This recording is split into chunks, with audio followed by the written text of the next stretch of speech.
여러분, 이런 생각 해보신 적 있으십니까? 나는 도박도 안 했고 주식으로 크게 잃은 적도 없는데 왜 노후가 이렇게 불안한 걸까? 저도 한때 그런 생각을 했습니다. 성실하게 직장 다니고 가족 건사하면서 큰 탈 없이 여기까지 왔다고 생각했거든요. 그런데 어느 날 주변을 천천히 둘러보게 됐습니다. 비슷한 시대를 살아온 친구들, 같은 동네 이웃들. 그런데 이상하게도 어떤 사람은 노후가 여유롭고 어떤 사람은 갈수록 쪼들린다는 걸 느끼기 시작했습니다. 도대체 그 차이가 어디서 생긴 걸까요? 처음에는 저도 그 사람이 어디선가 크게 실패했겠거니 생각했습니다.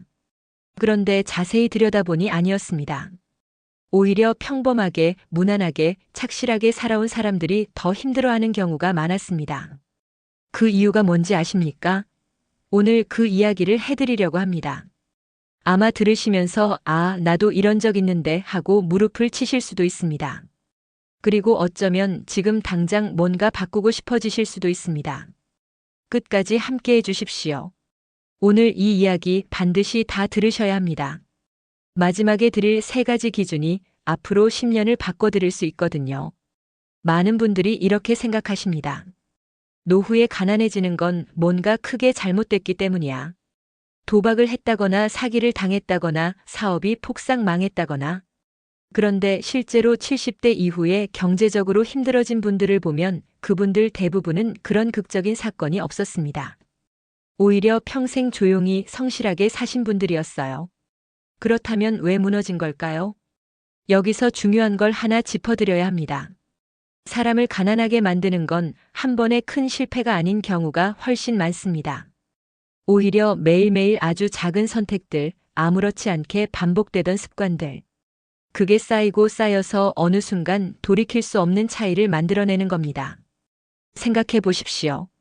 하루에 1,000원짜리 새는 구멍이 있다고 해서 그날 당장 무너지지는 않습니다. 하지만 그 구멍을 10년, 20년 동안 그냥 두면 어떻게 될까요? 바로 그겁니다. 노후의 가난은 어느 날 벼락같이 오는 게 아닙니다. 아주 오랫동안 아주 조용히 우리 곁에 다가오고 있었던 겁니다. 그리고 그 시작에는 반드시 공통적인 패턴이 있습니다. 지금부터 그 패턴을 하나씩 말씀드리겠습니다. 듣다 보면 분명히 낯설지 않은 이야기들이 나올 겁니다. 왜냐하면 이건 특별한 누군가의 이야기가 아니라 우리 주변 어디서나 볼 수 있는 아주 평범한 이야기거든요. 3번째 이야기부터 시작하겠습니다. 그런데 이 3번째가 사실 가장 많은 분들이 자기 이야기인 줄 모르고 계신 항목입니다. 제가 아는 한 분 이야기를 먼저 해드리겠습니다.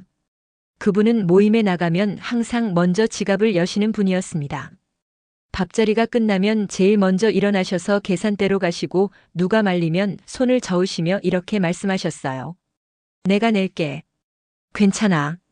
그 모습이 어찌나 자연스럽던지 주변 사람들도 그분이 계산하는 걸 당연하게 여기게 됐습니다. 그런데 어느 날 그분이 저한테 조용히 이런 말씀을 하시는 겁니다. 요즘 카드값이 좀 버겁네. 겉으로 보면 전혀 몰랐습니다. 옷도 깔끔하게 차려입으시고 모임에서도 늘 중심이셨거든요. 그런데 속은 전혀 달랐던 겁니다. 여러분, 이게 남의 이야기 같으십니까? 사실 이런 분들 우리 주변에 정말 많습니다. 자식 결혼식에 축의금을 남들보다 조금이라도 더 내야 할 것 같고, 모임에서 혼자만 아끼는 사람처럼 보이면 안 될 것 같고, 명절에 선물을 작게 하면 궁색해 보일 것 같은 그 마음 다들 한 번쯤 느껴보셨을 겁니다. 문제는 그 마음이 잘못된 게 아니라는 겁니다. 체면을 중요하게 여기는 건 평생 그렇게 살아오셨기 때문입니다. 그게 예의이고 그게 어른의 도리라고 배우셨으니까요. 그런데 딱 한 가지가 바뀌었습니다. 젊을 때는 그 체면을 유지할 수 있는 수입이 있었습니다. 하지만 은퇴 이후에는 수입이 줄거나 끊겼는데 체면은 그대로인 겁니다. 아니, 오히려 나이가 들수록 더 신경 쓰이기도 하죠. 이 나이에 초라해 보이면 안 된다. 내가 이 자리에서 아끼는 사람으로 보이면 창피하다. 이 생각이 지출을 멈추지 못하게 만드는 겁니다. 지금 이 순간 한번 스스로에게 솔직하게 물어봐 주십시오. 나는 혹시 남의 시선 때문에 돈을 쓰고 있지는 않은가? 노후에는 어떻게 보이느냐보다 얼마나 오래 버틸 수 있느냐가 훨씬 더 중요합니다. 진짜 어른의 품위는 통장 잔액이 아니라 흔들리지 않는 마음에서 나오는 거거든요. 그런데 여러분, 체면 지출보다 더 많은 분들이 빠져 있는 함정이 있습니다. 바로 두 번째 이야기인데요. 이건 들으시면 가슴이 조금 아프실 수도 있습니다. 왜냐하면 이건 사랑에서 시작되는 함정이거든요. 부모 마음은 다 똑같습니다. 자식이 힘들다고 하면 가만히 있기가 어렵습니다. 밥은 먹고 다니는지, 월세는 제때 내고 있는지, 애들 학원비는 감당이 되는지, 자식 걱정은 나이가 들어도 줄어들지 않습니다. 오히려 내가 늙어갈수록 자식한테 뭔가 해줄 수 있는 시간이 얼마 남지 않았다는 생각에 더 조급해지기도 하죠. 그래서 자식이 엄마 요즘 좀 빠듯해라고 하면 그냥 넘어가기가 참 어렵습니다. 내가 조금만 더 버티면 되지. 나는 괜찮아. 너나 잘 써. 이 말이 입에서 자연스럽게 나옵니다. 그런데 정말 괜찮은 걸까요? 제가 아는 한 어머니 이야기입니다. 아들이 사업을 시작한다고 했을 때 그분은 노후 자금으로 모아두셨던 돈을 선뜻 내어주셨습니다. 자식이 잘 되면 그게 내 노후 아니겠어라는 마음으로요. 그런데 사업이 생각대로 풀리지 않았습니다. 아들은 미안해했고 어머니는 괜찮다고 하셨지만 실제로는 괜찮지 않으셨습니다. 그때부터 그분의 노후가 조용히 흔들리기 시작했습니다. 여러분, 이게 그 어머니만의 이야기가 아닙니다. 자식 전세 보증금 보태주다가 노후 자금이 반토막 난 분, 손주 학원비 대주다가 매달 적자가 나는 분, 자식 부부 싸움에 끼어들어 생활비까지 대주게 된 분. 주변을 보면 이런 경우가 생각보다 훨씬 많습니다. 그리고 이분들의 공통점이 뭔지 아십니까? 처음엔 다 이번 한 번만이었다는 겁니다. 한 번이 두 번이 되고 두 번이 습관이 되고 어느 순간 자식도 기대게 되고 부모는 거절을 못하게 됩니다. 그렇게 시간이 지나면서 노후 자금은 조용히 그리고 빠르게 줄어드는 겁니다. 여기서 반드시 기억하셔야 할 게 있습니다. 부모가 흔들리면 자식도 흔들립니다. 내가 안정돼 있어야 자식도 진짜 든든한 겁니다. 부모가 노후에 불안해지면 그 불안은 결국 자식에게도 짐이 됩니다. 그러니까 내 노후를 지키는 것, 그게 사실은 자식을 위한 가장 깊은 사랑일 수 있습니다. 도와주고 싶은 마음 틀린 게 아닙니다. 하지만 딱 한 가지만 기억해 주십시오. 도와주는 것과 함께 무너지는 것은 다릅니다. 그 경계선을 지키는 것, 그게 부모로서 할 수 있는 가장 용기 있는 선택입니다. 자, 그런데 여러분. 체면도 아니고 자식 문제도 아닌데 사실 가장 많은 분들을 무너뜨리는 진짜 1위가 따로 있습니다. 그리고 이게 가장 고치기 어려운 이유가 있는데요. 왜냐하면 이건 나쁜 습관이 아니라 평생 열심히 살아온 흔적에서 비롯된 것이기 때문입니다. 이게 가장 위험합니다. 그리고 동시에 가장 많은 분들이 자기 이야기인 줄 모르고 계신 항목입니다. 한번 생각해 보십시오. 직장 다닐 때 드시던 음식, 입으셨던 옷, 다니셨던 병원, 여행 가시던 방식 지금도 그대로이십니까? 아마 많은 분들이 그 정도는 괜찮겠지라고 생각하고 계실 겁니다. 사실 그 생활이 사치도 아니고 낭비도 아닙니다. 평생 열심히 일하면서 만들어 온 수준이니까요. 그게 익숙한 거고 그게 당연한 거라고 느끼시는 겁니다. 그런데 딱 한 가지가 바뀌었습니다. 예전에는 그 생활을 유지할 수 있는 월급이 들어왔습니다.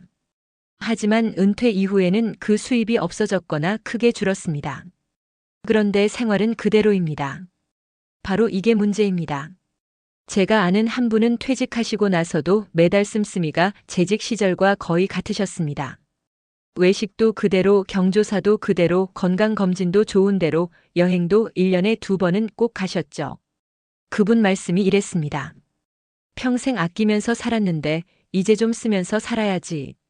그 마음 충분히 이해됩니다. 틀린 말도 아닙니다. 그런데 문제는 그 생활을 뒷받침할 수입이 더 이상 들어오지 않는다는 거였습니다. 처음 1년은 괜찮았습니다. 퇴직금도 있었고 모아둔 돈도 있었으니까요. 2년, 3년도 큰 티가 안 났습니다. 그런데 5년이 지나자 통장 잔액이 눈에 띄게 줄어 있었습니다.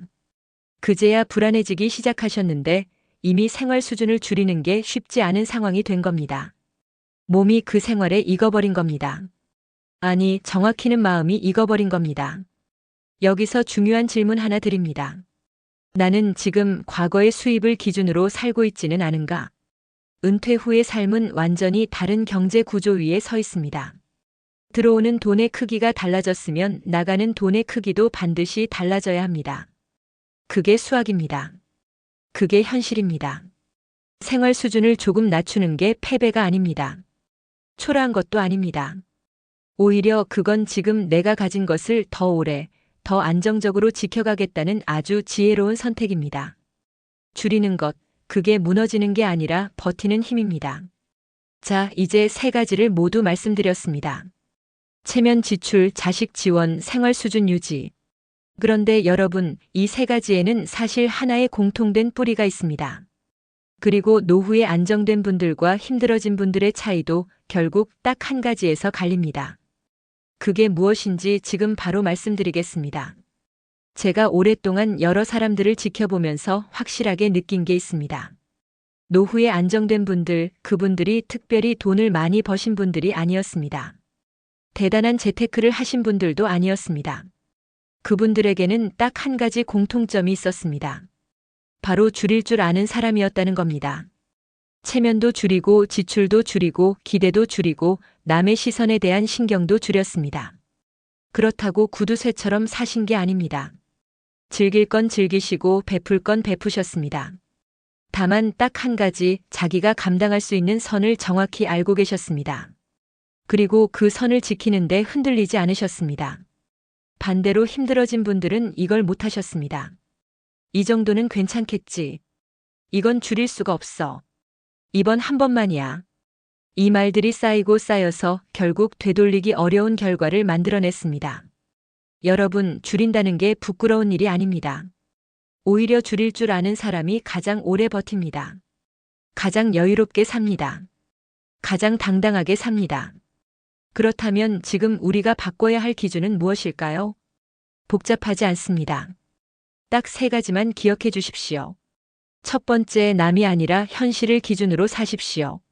남들이 어떻게 사는지, 남들 눈에 내가 어떻게 보이는지보다 지금 내 통장이 어떤 상황인지가 훨씬 중요합니다. 현실을 직면하는 용기, 그게 노후를 지키는 첫 번째 힘입니다. 두 번째, 도와주기 전에 내 삶을 먼저 지키십시오. 자식을 사랑하는 마음은 소중합니다. 하지만 내가 무너지면 결국 자식에게도 짐이 됩니다. 내 노후를 지키는 것, 그게 자식을 위한 가장 깊은 배려입니다. 세 번째, 수입이 줄었으면 생활도 같이 줄여야 합니다. 이건 선택이 아닙니다. 수학입니다. 들어오는 것과 나가는 것의 균형, 이걸 맞추는 사람이 끝까지 버팁니다. 이 세 가지만 지켜도 노후는 완전히 달라집니다. 노후의 가난은 어느 날 갑자기 찾아오지 않습니다. 소리도 없이 티도 나지 않게 아주 천천히 다가옵니다. 그래서 더 무섭습니다. 느끼지 못하는 사이에 이미 깊이 들어와 있거든요. 오늘 제가 드린 이야기 혹시 들으시면서 아, 나도 그랬는데 하고 가슴이 뜨끔하셨던 부분이 있으십니까? 그 뜨끔함이 중요합니다. 그 느낌이 바로 바꿀 수 있는 신호거든요. 지금 이 순간 딱 한 가지만 스스로에게 물어봐 주십시오. 나는 지금 줄여야 할 것을 붙잡고 있지는 않은가? 이 질문 하나가 앞으로의 10년을 바꿀 수 있습니다. 아니, 어쩌면 남은 인생 전체를 바꿀 수 있습니다. 오늘 이 영상이 도움이 되셨다면 주변의 소중한 분들께 꼭 한번 전해 주십시오. 다음에도 여러분의 노후를 조금 더 따뜻하고 조금 더 단단하게 만들어드릴 이야기로 찾아오겠습니다. 행복담소였습니다. 구독과 좋아요는 사랑입니다.